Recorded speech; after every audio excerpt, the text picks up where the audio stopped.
From IsReal News, this is the morning briefing for Monday, March 15th.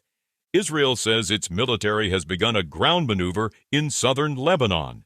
Defense Minister Israel Katz said the operation is intended to remove threats and expand the forward defensive zone for communities in the north. The Israeli military says forces have recently carried out focused ground activity against key targets in southern Lebanon, including the destruction of terrorist infrastructure and the killing of operatives.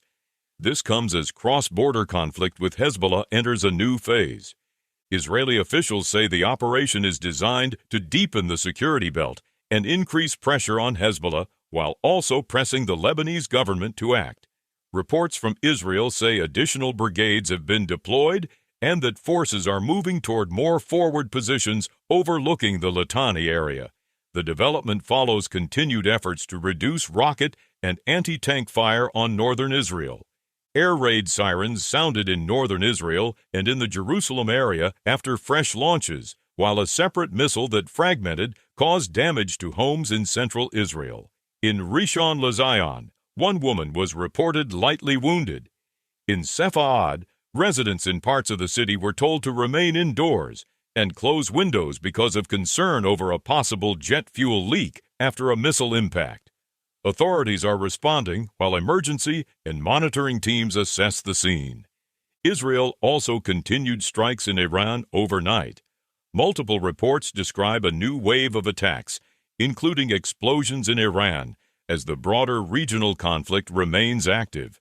This occurs amid continued exchanges between Israel and Iran. Iranian Foreign Minister Abbas Araghchi said Tehran is not seeking a ceasefire on current terms and said the war must end in a way that prevents future attacks on Iran. The statement reflects Iran's public position as both sides continue military operations. International concern is growing over the prospect of a wider Israeli ground campaign in Lebanon. Germany said it is deeply concerned and warned that a major offensive would significantly worsen the humanitarian situation. Berlin also said it supports renewed talks between Israel and Lebanon. This comes as European governments try to contain further escalation. The Strait of Hormuz remains a major international concern. British Prime Minister Keir Starmer said the United Kingdom is working with allies on a viable plan to reopen the waterway, while saying Britain will not be drawn into a wider war.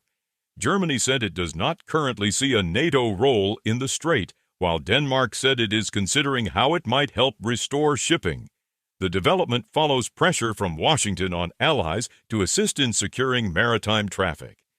In the United Kingdom, a new report from the Union of Jewish Students says antisemitism has become normalized on some university campuses. The report says Jewish students have faced verbal abuse, social exclusion, and hostility in shared housing environments. This comes as concerns continue over antisemitism in academic settings.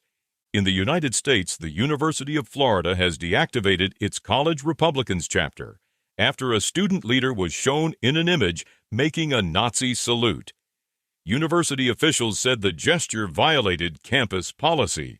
The move follows concerns raised by the Florida Federation of College Republicans and wider scrutiny of anti-Semitic conduct on campuses. In New York City, graffiti reading "Kill a Jew, Go to Heaven" was found on a bike trail in Riverside Park on the Upper West Side. The message was described by Jewish advocacy groups as a direct public incitement to violence.